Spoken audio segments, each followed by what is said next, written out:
నువ్వు గుర్తించాలి, నేను ఆశీర్వదించబడినటువంటి జనాంగములో ఒక వ్యక్తిని, కుటుంబంలో ఒక వ్యక్తిని, సంఘములో ఒక వ్యక్తిని.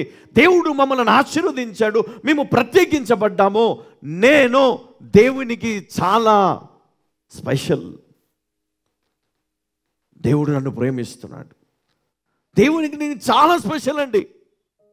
అందుకే చాలా జాగ్రత్తగా కాపాడుతూ ఉన్నాడు, చాలా జాగ్రత్తగా కాపాడుతూ ఉన్నాడు. దుఃఖపడనీయడు, భయపడనివ్వడు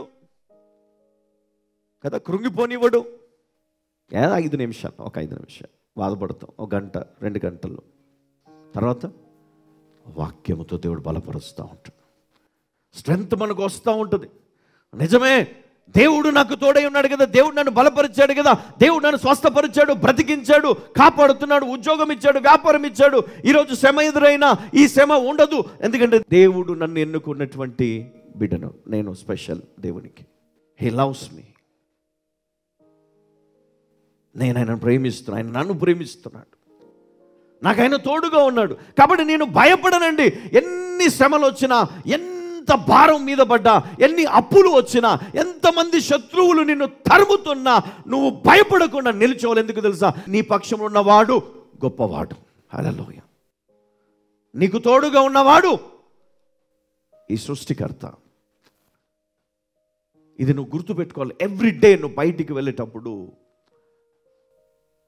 ఉద్యోగంలో ఉన్నప్పుడు, చదువుకుంటున్నప్పుడు, ప్రార్థన చేసుకుంటున్నప్పుడు, తిరిగి ఇంటికి వస్తున్నప్పుడు నువ్వు గుర్తుపెట్టుకోవాల్సిన విషయం ఒకటే: నా దేవుడు నాకు తోడుగా ఉన్నాడు,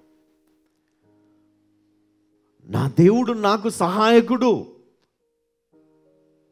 అమ్మ, ఈరోజు నువ్వు బాధపడవచ్చు, కొన్నిసార్లు దేవుణ్ణి నువ్వు దూషించి ఉండొచ్చు కదా, దైవజనుడు చెప్పే వాక్యాన్ని పట్టుకొని విమర్శించి ఉండొచ్చు, తప్పులేదు, అది నీ మనసులో ఉన్న బాధ. కానీ దేవునికి అన్నీ తెలుసు అంట, ప్రతిదీ తెలుసు. ఎలా తెలుసు? చూడండి ఒకసారి మళ్ళీ ఈ వాక్యాన్ని మనం చదువుకుందాం. ద్వితీయోపదేశకాండం 8వ అధ్యాయం 18వ వచనం. కాగా నీ దేవుడైన యెహోవాను జ్ఞాపకము చేసుకొనవలెను, ఏలనగా తాను నీ పితరులతో ప్రమాణము చేసినట్లు తన నిబంధనను నేటి వలె స్థాపింపవలనని మీరు భాగ్యము సంపాదించుకొనుటకై మీకు సామర్థ్యము కలగజేయువాడు. సామర్థ్యం అంటే అమ్మా, సామర్థ్యం అంటే చెప్పాలా?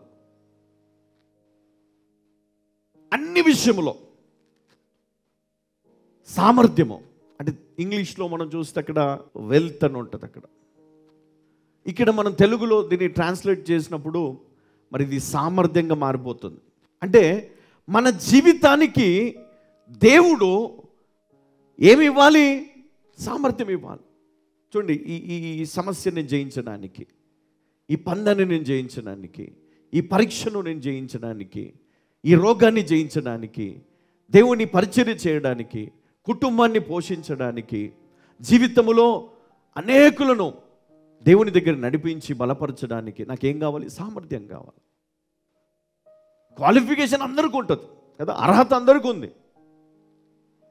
ఎందుకంటే మనము బాప్తిజం తీసుకొని క్రైస్తవులుగా మనము ఈరోజు జీవిస్తూ ఉన్నాం. కాబట్టి అర్హత అందరికీ ఉంది, క్వాలిఫికేషన్ ప్రతి ఒక్కరికి ఉంది.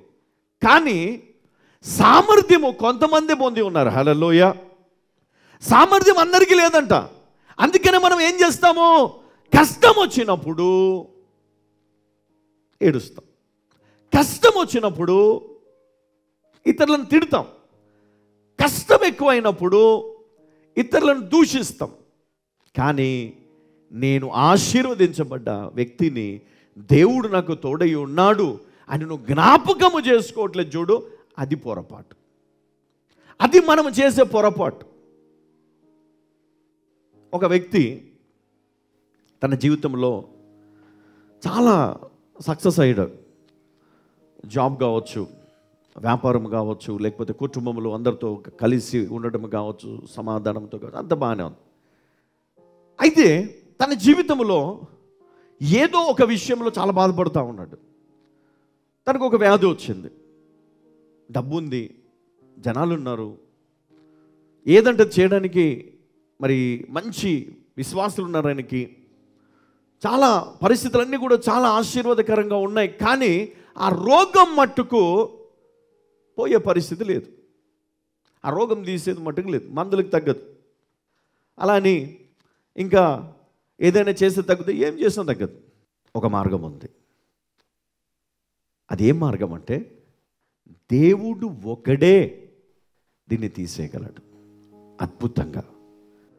దేవుడు ఒకడే కొన్ని సమస్యలను తప్పించగలడు. అంటే దేవుడు లేకుండా నువ్వు బ్రతుకుతున్నావు, దేవుడు లేకుండా భ్రమలో నువ్వు బ్రతుకుతూ ఉన్నావు, దేవుడు లేని జీవితాన్ని నువ్వు గడుపుతున్నావు. అయినా నీవు దేవుడు ఉన్నాడు అని, దేవునితో నేను నడుస్తున్నాను అని, దేవుని నేను గణపరుస్తున్నానని నువ్వు భ్రమపడుతూ ఉన్నావు. కానీ దేవుడు నీ కానుకను కానీ, నీ ప్రార్థనను కానీ, ఆ యొక్క మరి ఉపవాసమును కానీ దేవుడు అంగీకరించట్లేదు. అదే ప్రాబ్లం. ఆయన ఎన్ని చేసినా వ్యాధి పోవట్లే, ఎన్ని చేసినా వ్యాధి పోవట్లే. ఇంకా ఆయన ఈ వాక్యాన్ని జ్ఞాపకం చేసుకున్నాడు. ఒకసారి చదువుమా. కాగా నీ దేవుడైన యెహోవాను జ్ఞాపకం చేసుకొనవలెను. ఏలైనగా తాను నీ పితరులతో ప్రమాణము చేసినట్లు. ఎవరితో? తాను నీ పితరులతో ప్రమాణం చేసినట్లు తన నిబంధనను నేటి వలె స్థాపించవలెనని మీరు భాగ్యము సంపాదించుకొనుటకై మీకు సామర్థ్యము కలుగజేయువాడు ఆయనే. ఏం సంపాదించుకోవాలంట? మీరు భాగ్యము సంపాదించుకొనుటకై మీకు సామర్థ్యము కలుగజేయవాడు ఆయనే. ఇప్పుడు ఈ మాట విన్నాడు, ఆయన చదువుకున్నాడు, జ్ఞాపకం చేసుకున్నాడు. మరి దేవుని వాగ్దానం ఉంది, మా పితరులకు వాగ్దానము చేసిన దేవుడిన, మా పితరులకు వాగ్దానము చేసిన దేవుడు, సామర్థ్యం ఇచ్చేవాడు ఆయనే. ఈ కార్యము నెరవేరడానికి ఎవరు? దేవుడు. మనం ఏం చేస్తాం? మనకు శక్తి ఉంది, ఉద్యోగం ఉంది, బ్యాంకులు ఉన్నాయి, లోన్లు ఇస్తారు. నువ్వేమనుకున్నా సమస్య పోయింది అనుకున్నావు. కానీ నువ్వు ఒక సామెత ఉంటుంది కదా, పెనం మీద నుంచి పొయ్యిలో పడ్డావు. సమస్య పోయింది అనుకున్నావు, సమస్య పోలే, ఇంకా పెద్ద సమస్యలు ఇరుక్కున్నావు. ఇక్కడ దేవుణ్ణి జ్ఞాపకము చేసుకోవడం వల్ల దేవుడు నీకు జ్ఞాపకం చేస్తాడు. నువ్వు అందరికంటే చాలా స్పెషల్ వ్యక్తివి, నీకు ఆయన తోడై ఉన్నాడు, నేను ఉన్నాను నీకు, నీ పితరులకు నేను చేసిన ప్రమాణమును నేను జ్ఞాపకము చేసుకుని నేనేం చేస్తాను? మీకు ఆ శక్తిని, ఆ సామర్థ్యమును మీకు ఇస్తాను. దేని నిమిత్తము? ఇక్కడ చూడండి, మీరు భాగ్యము సంపాదించుకొనుటకై మీకు సామర్థ్యము కలుగజేయువాడు ఆయనే. హల్లెలూయా.